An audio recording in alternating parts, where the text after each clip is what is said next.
They all, yeah, they were pretty excited about it because they all realized that they all saw the same thing.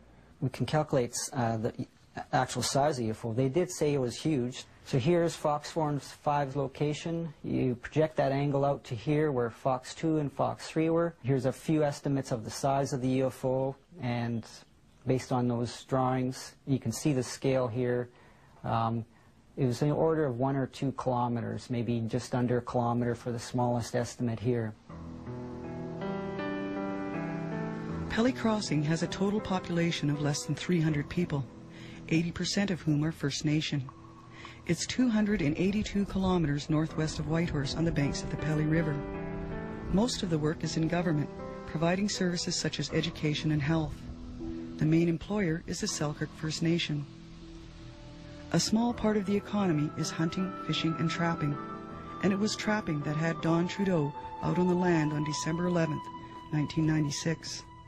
And when I come into that clearing, I noticed out of the corner of my eye a strange light, and I turned and looked at it. It was a green beam, and I thought, oh, 747 is coming down. And then I looked at it, and it was moving very, very slow.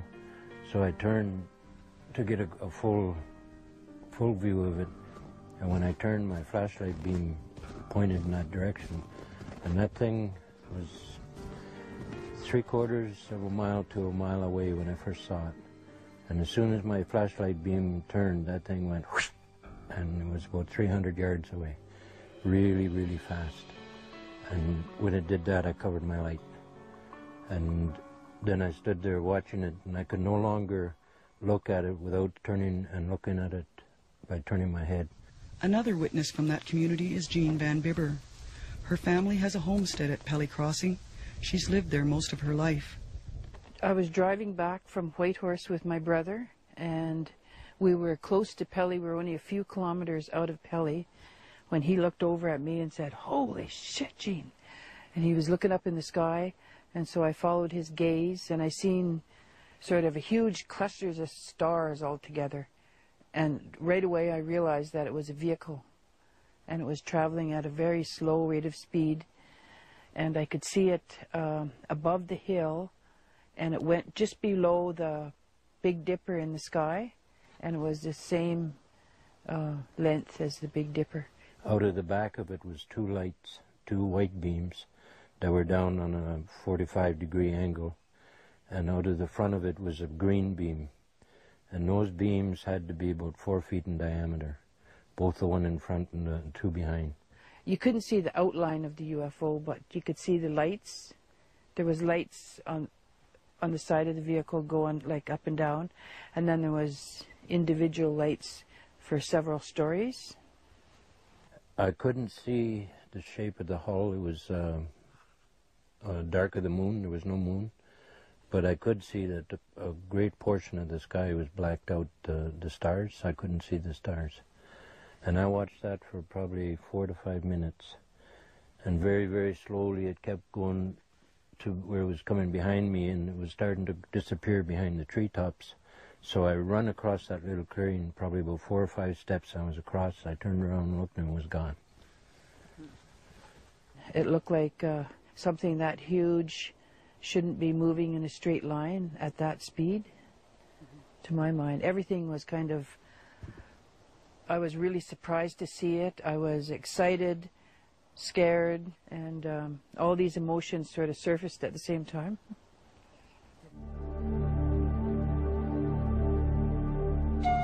Well, at the time it was just awe. This thing could move so silently. There was no motor sound. It was just floating. And in how I understand aeronautics, it can't do that. So I was thinking, geez, you know, this is amazing. And then after that it left and was gone, I thought, geez, why did I cover my light? I might have been able to go up there and visit with those, whatever. We saw it for, I'd say a few minutes anyway. And then the lights on it went blink, blink, blink in different sections of the spaceship, and then it disappeared.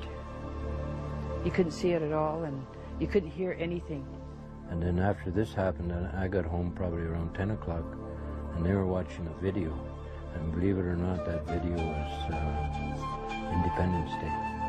And they were just watching the scene where the alien ship opened up and shot the blast down. And I come in, you know, all excited. You'll never guess what I saw. And so I relayed my story, and then all of them became very, very frightened. In fact, our grandchildren didn't want to go out for a good week. They didn't want to be out at night. Like it was a complete surprise to both my brother and myself. So I asked him, I said, well, what do you think of it? And he said, maybe it's us in the future coming back to see ourselves.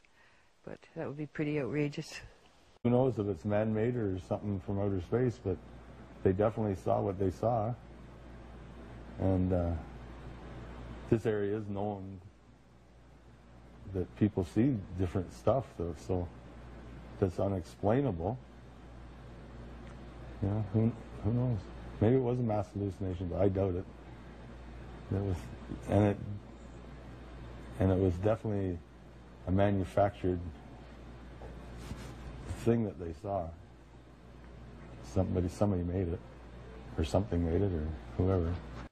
They're describing things that are not conventional, that move very quickly or hover and are silent, and there's just no other explanation than something out of this world. For the people in the villages along the North Klondike Highway and those stopped along Fox Lake on the evening that the giant craft was spotted, this was no hoax. Keep watching the sky. You may see what I saw. And if you see it, believe it. If you don't see it, don't scoff at those who do. No. Too many are telling the story for it to be a hoax. Too many have seen. Yeah. They're out there. I believe there's something out there now that I've seen it myself with my own eyes. I think they've been around for a while. It's got to be with a technology like that. They're light years ahead. They have been here for a long, long time. Even I wonder if we are an experiment, whether they placed us here and then just come and check on us every once in a while. We're far too smart to be an animal.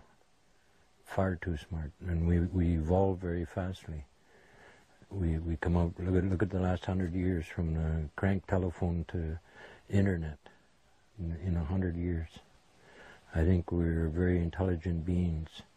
I think we're part of them out there. And I think one day we will remember that. If they have the technology to float a ship that slowly, they have the technology to poof, and we're history.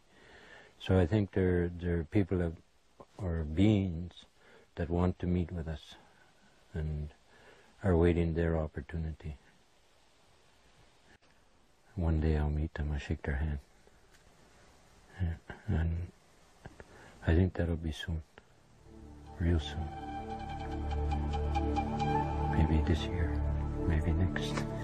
Yeah, I look forward to it anyway, without fear. As for the giant craft that so many people witnessed on December 11th, 1996, will we ever know for sure what it was or who is flying it? Probably not.